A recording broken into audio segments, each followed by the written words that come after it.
Salut les mécanos, aujourd'hui je vais vous montrer comment contrôler votre circuit de charge.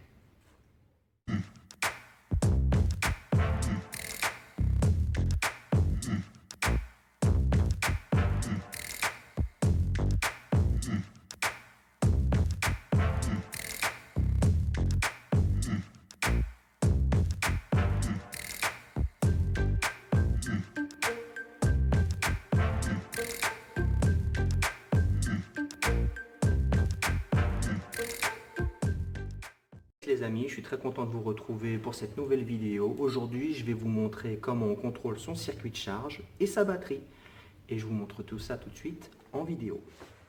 C'est cette vidéo pour tous les véhicules qui ont un éclairage automatique tel que la 407 ou 307 ou 207 ou véhicule PSA tout simplement. Et je vais vous montrer comment faire en tout cas sur une 407. Donc pour remettre l'éclairage en mode manuel,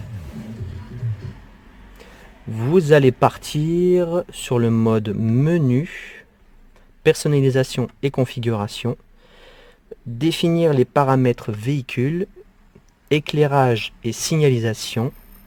Et là vous verrez allumage automatique projecteur. Donc là il est coché, je le décoche, je descends et hop, comme vous pouvez le voir sur le tableau de bord, il m'a mis mode manuel activé.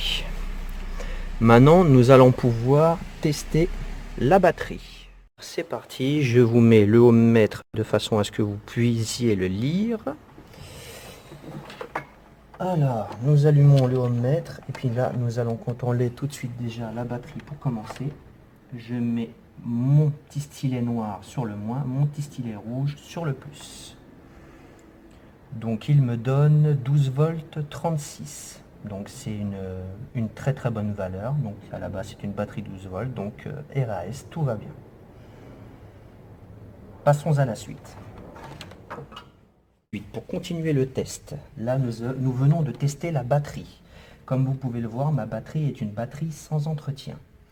Donc pour contrôler le niveau d'acide qu'il y a dedans, malheureusement, à part mettre un coup de disqueuse, je ne vais pas pouvoir faire grand chose. Pour ceux qui ont des batteries avec entretien, je vous suggère de lever ce petit capot qui pourra se lever. Vous verrez, même en dessous, il y aura des espèces de petits bouchons. Et vous aurez accès à 6 compartiments. Ces 6 compartiments-là, il y aura de l'acide ou de l'eau distillée, on va dire, de l'eau plate.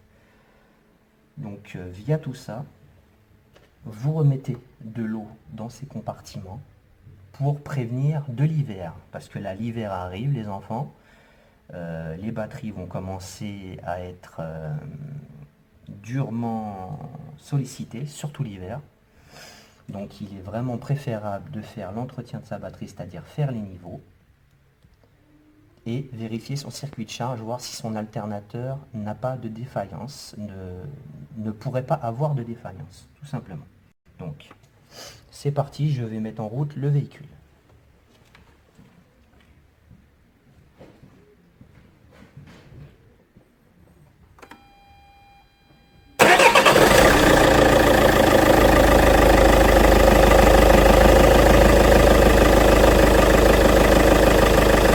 Une fois le véhicule mis en route, je remets mon stylet noir sur le moins et mon stylet rouge sur le plus. Comme vous pouvez le voir, il donne 14 volts, 21, 22. C'est une excellente valeur, il n'y a vraiment aucun problème. Si vous êtes en dessous de 14 volts, commencez à vous poser des questions.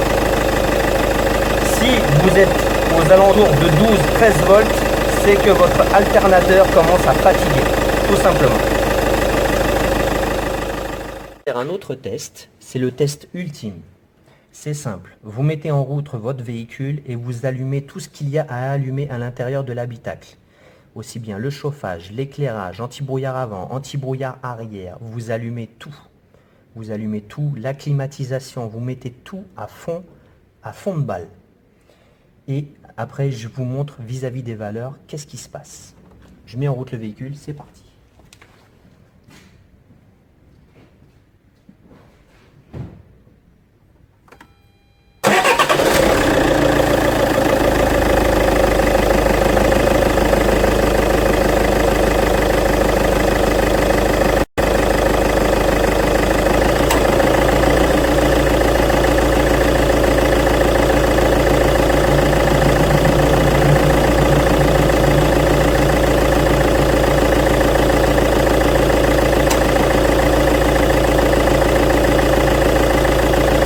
Je viens de mettre en route tout ce qu'il y est possible d'allumer sur le véhicule.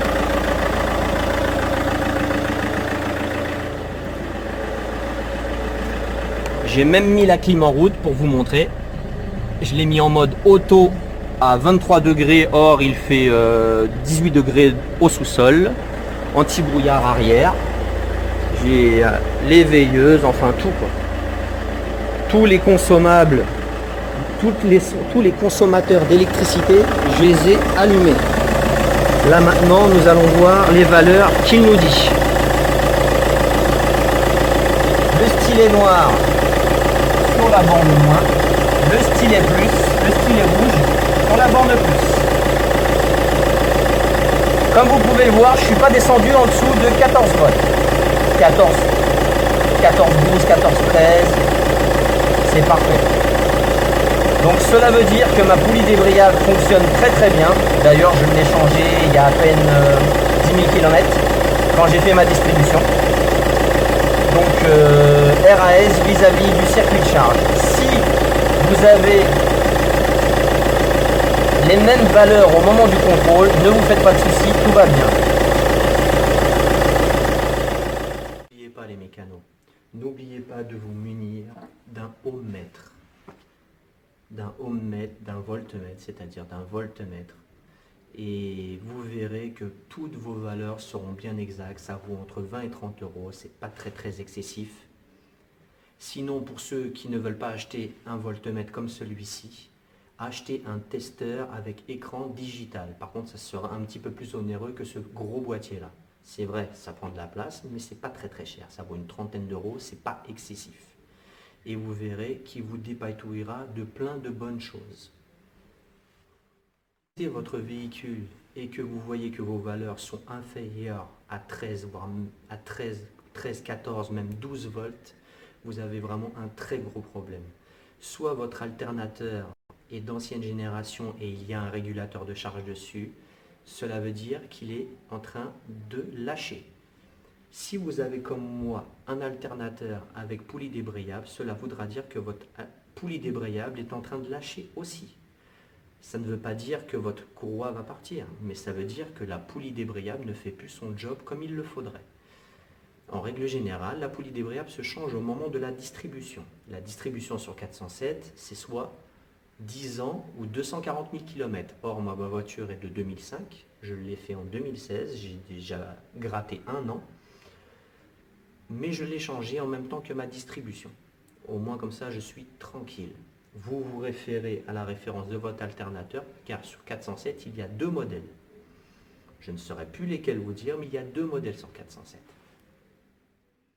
Pour ceux qui ont un régulateur de charge sur leur alternateur, si le moment de bug, si le régulateur n'est pas détaillé, vous serez obligé de changer votre alternateur. Mais moi personnellement, je vous donne un conseil, c'est quand vous changez votre alternateur complet ou un régulateur, mettez une batterie neuve. Là, l'hiver arrive, il ne faut pas jouer. Il y a des moments, si vous commencez très tôt le matin, 5 h du matin, croyez-moi que ça ne va pas vous faire plaisir de mettre un coup de booster ou je ne sais quoi alors qu'on est en dessous de 0 degré. Donc n'hésitez pas, si vous changez votre alternateur, changez votre batterie. Vous serez plus tranquille. Ou faites l'entretien périodique de votre batterie. Si elle a moins de 5 ans, remettez de l'acide s'il en manque. Si elle a plus de 5 ans et que vous voyez qu'elle est en train de perdre en charge, pour un oui ou pour un non, et que au démarrage le matin ça commence à devenir un peu faiblard, ne perdez pas de temps, changez votre batterie. Les mécanos, je vous mettrai un lien dans le descriptif concernant un voltmètre et un testeur pas cher, car je sais qu'au jour d'aujourd'hui c'est très dur de s'outiller à moindre coût. Je les testerai et je vous les mettrai dans le descriptif. Et voilà les mécanos, la vidéo est déjà terminée. Je vous invite tous à me balancer un maximum de likes, balancez-moi un maximum de pouces bleus, partagez la vidéo, n'hésitez surtout pas à vous abonner à ma chaîne. Et je vous dis à tous, paix sur vous.